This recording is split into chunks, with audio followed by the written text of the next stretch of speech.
This video is brought to you by 5paisa.com. Download the app now.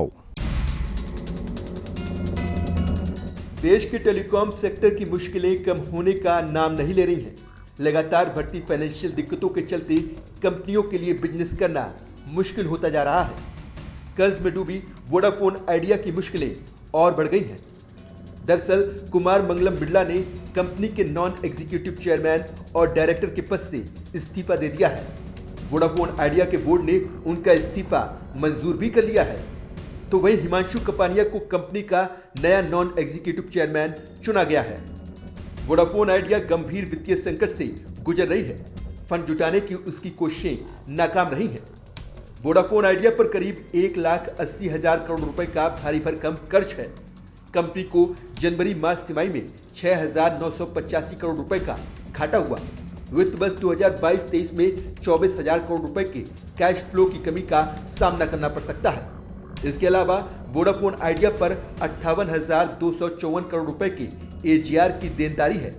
साथ ही Vodafone idea पर 8 बैंकों का 30,000 करोड़ रुपए बकाया है। इसी कर्ज से मुक्ति के लिए बिरला ने सरकार से अपील की थी कि वो अपनी हिस्सेदारी सरकार या फिर किसी दूसरी कंपनी जिसे सरकार समझे कि वो चला सकती है उसको देने को तैयार है। लेकिन बिरला की पेशकश पर सरकार ने किसी भी तरह का प्लान नहीं बनाया।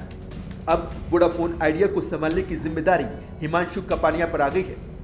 हिमांशु फिलहाल कंपनी में नॉन एग्जीक्यूटिव डायरेक्टर के रूप में अपनी सेवा दे रहे हैं। कपानिया वोडाफोन आइडिया के बोर्ड में आदित्य बिरला ग्रुप के नॉमिनी भी हैं और कंपनी में उनकी 27% हिस्सेदारी है। कपानिया के पास टेलीकॉम सेक्टर में काम करने का 25 साल का अनुभव है। उन्होंने 2 साल के लिए ग्लोबल जीएसएमए बोर्ड में काम किया है और 2 साल के लिए cellular operators association of India के अध्यक्ष भी रहे हैं। कपानिया के पास मल्टीनेशनल टेलीकॉम कंपनियों में टॉप लेवल पर काम करने का भी एक्सपीरियंस है। अब वोडाफोन आइडिया को इस संकट से निकालने का सारा दारोमदार हिमांशु कपानिया पर आ गया है। बिरला के इस्तीफे के बाद वोडाफोन आइडिया के शेयर में जबरदस्त गिरावट आ गई है। शेयरों में गिरावट से वोडाफोन आइडिया के निवेशकों को भारी नुकसान उठाना पड़ा है। गुरुवार को कारोबार के दौरान वोडाफोन आइडिया का शेयर 24.54% टूटकर ₹4.55 के भाव पर लुढ़क गया।